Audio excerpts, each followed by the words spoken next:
How would you live your life if you knew you couldn't fail at anything? What would you do differently today, this week, this year? For most of us, the single biggest limitation on our potential isn't lack of time, money, or even motivation, it's fear. Fear shapes the choices we make in life. It keeps us from speaking up in this meeting, starting that business that we want, asking someone out, or taking the leap into something we truly care about. Fear isn't just something in your head.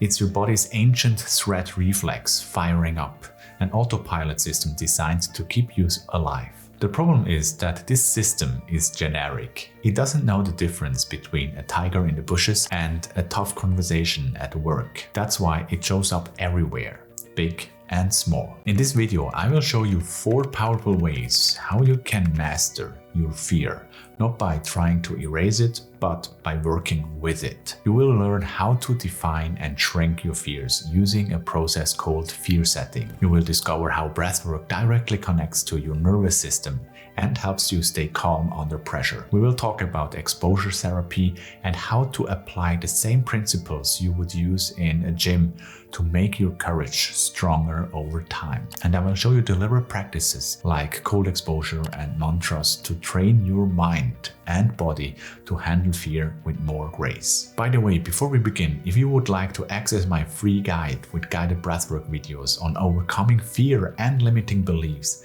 then you can follow the link in the description. If you're new here, my name is Kitaro and I'm a breathwork and mindfulness coach with a background as a traditional martial arts and movement teacher for over 20 years. Through my work here on this channel and my academy, I've helped thousands of people to overcome their limitations and work towards their healthier, stronger, and meaningful life. Fear strategy 1. Most people's fear live in vagueness. Stoic philosopher Seneca once wrote, "We suffer more in imagination than in reality." In other words, the fear we rehearse in our heads are often worse than reality. Author and entrepreneur Tim Ferriss based his famous fear-setting process on the Stoics. It's basically the antidote to vague anxiety. Here's how it works step by step. I slightly modified the steps into an easy-to-remember acronym called CARGO. Step 1.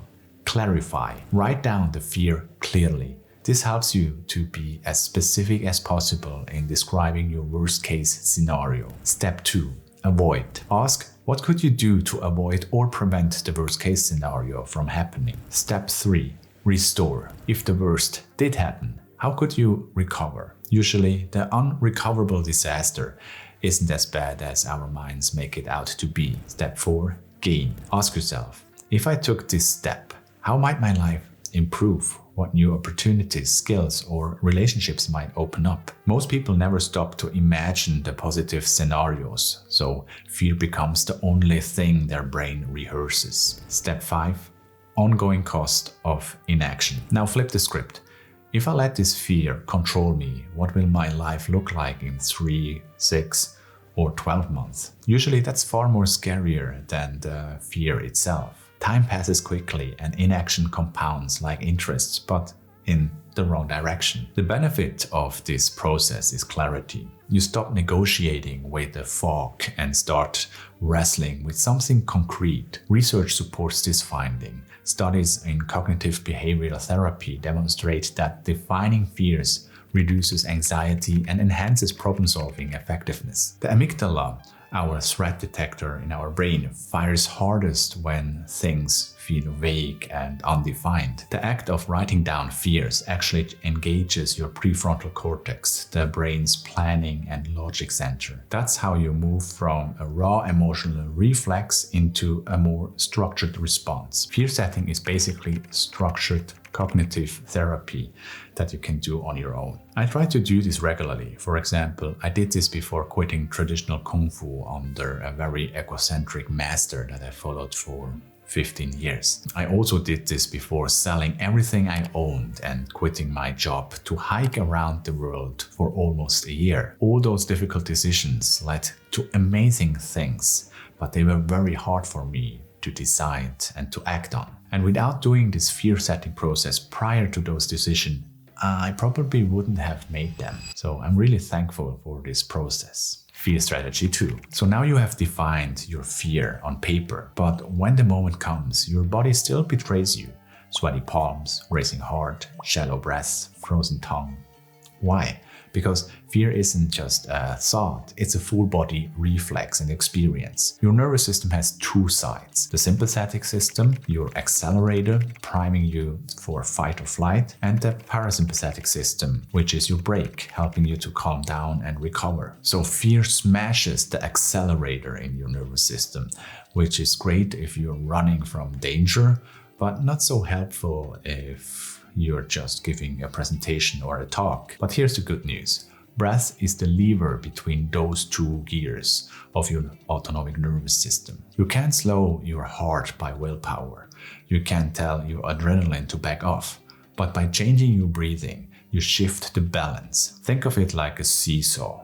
Slow exhalations tilt the nervous system towards calm. Ancient martial artists practice some deliberate breathing techniques, not just for their health and physical well-being, but also to maintain composure in life or death combat situations. Today, soldiers and elite athletes use the same principles under pressure and use deliberate breathing techniques for that. And you can do too. One of the simplest ways is the 4-6 breath. Inhale through the nose for 4 seconds and exhale gently through the mouth or nose, whatever you prefer, for 6 seconds. Research shows that longer exhalations increase vagal tone.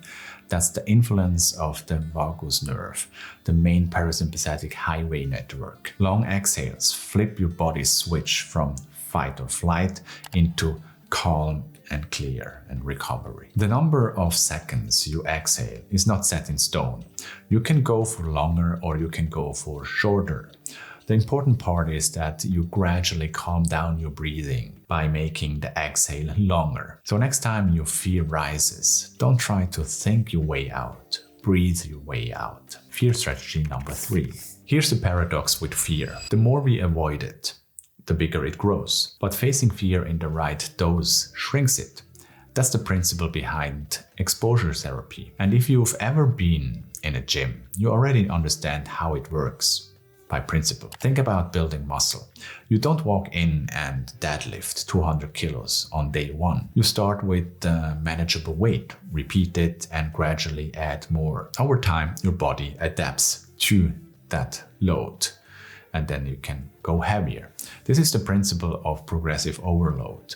Fear works the same way. You can think of exposure training as having 3 levers. Intensity. Start with the minimal effective dose. If you're afraid of public speaking, don't start with the TED Talks. Start by sharing a thought or your opinion in a small group. Repetitions. The more often you face the fear in manageable doses, the faster you adapt. Periodization or sets. Just like in training, you can alternate overall intensity by varying the number of sets. In regard to exposure therapy, it could also mean the periodization of how many times per week you deliberately face your fear. If you're dealing with a significant fear, it may mean taking a moment to reflect first and consolidate your experience before jumping back into the fire again and face your fear deliberately again. So the important part is that you don't want to burn out. So periodization is also a way to control your overall exposure to that fear. So this means together intensity, repetitions, periodization equals overall volume. And that's your courage training program and its principles. But there's a critical detail. Exposure isn't enough. Neuroscience shows that fear memories don't just vanish. They are overwritten. To rewire a fear, you need to pair exposure with something positive. A small celebration, a rewarding reflection, or even sharing your win with a friend. This reward signal taps into your dopamine system, literally replacing the fear association with a more adaptive one. And here's a bonus tip. Journal your exposures and your reflection. Write down what you did, how you felt before, during, and after, and what you have learned. Reflection is cultivated awareness. And this is what locks the adaptation in place. It helps your brain notice progress and normalize what once felt terrifying. I share this strategy because I wish I had started sooner with journaling. I share my reflection nowadays in my weekly breath note newsletter. So if you wish to receive weekly reflection on breathwork, mindfulness, and other health and well-being related topics, feel free to sign up. So don't think of fear as something to conquer. Think of it like strength training. You progressively overload your courage muscle. Fear strategy number 4. One of my favorite tools for training courage is cold exposure, like taking cold showers or ice baths. I know cold exposure is very overhyped nowadays, but hear me out. Cold showers or ice baths compress the fear response into a safe, repeatable practice. Step into the cold water and your body instantly reacts. You gasp, your heart rate spikes, adrenaline floods your system. It feels very similar to fear. And often you face fear before stepping into the cold shower or the ice bath. But the good thing here is that you're totally safe. There's no tiger, no career on the line, just cold water. Even though that's uncomfortable, but it makes that a perfect training ground for your fear. Each time you face that shock and calm yourself with steady breathing, you're teaching your brain a powerful lesson. Not every surge of adrenaline means danger. You're reprogramming your nervous system to stay composed when stress hits. Even though science is quite early on these topics, they have some proof that backs this up. Repeated cold exposure doesn't just build stress tolerance, it also strengthens your immune system and boosts resilience across other areas of life. So the next time you hesitate before stepping into the arena, having a tough conversation, for example, or stepping into the unknown, remember this. If you can stay calm in an ice bath, you can stay calm anywhere. Fear strategy 5. The last tool is ancient, but it's as relevant as ever. Words. In the book Dune, Frank Herbert created the litany against fear, where the Bene Gesserit repeat, "I will face my fear and I will permit it to pass over me and through me. And when it has gone past, only I will remain." This isn't just a cool piece of science fiction. Throughout history, humans have used litanies, chants, and affirmations in moments of intensity. Buddhist monks use sutras, samurai wrote death poems before battle, athletes repeat mental scripts before competing. Self-talk can regulate emotion, strengthen focus, and yes, even change performance outcomes. This isn't about false affirmation, but rather a repetitive mantra that uses simple words as a tool to calm your nerves and mind. When you use a mantra in the face of fear, you're basically hijacking your brain's loop. Instead of letting fear spiral into panic, you anchor it with steady words. It can be something borrowed, like the litany against fears from Dune,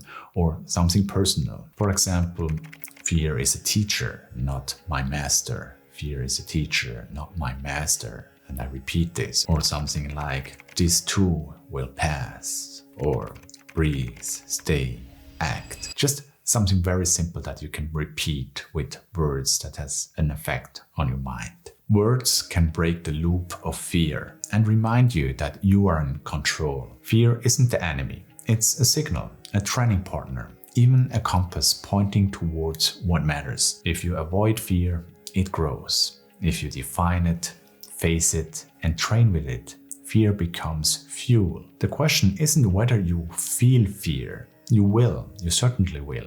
The real question is, will fear make your choices, or will you make the choices? It's a question of agency and control. Just take a moment and imagine what opens up in your life when fear no longer calls the shot. That's the journey of becoming fearless, not in a sense of having no fear, but in a sense of fearing less. See you in the next one. Bye.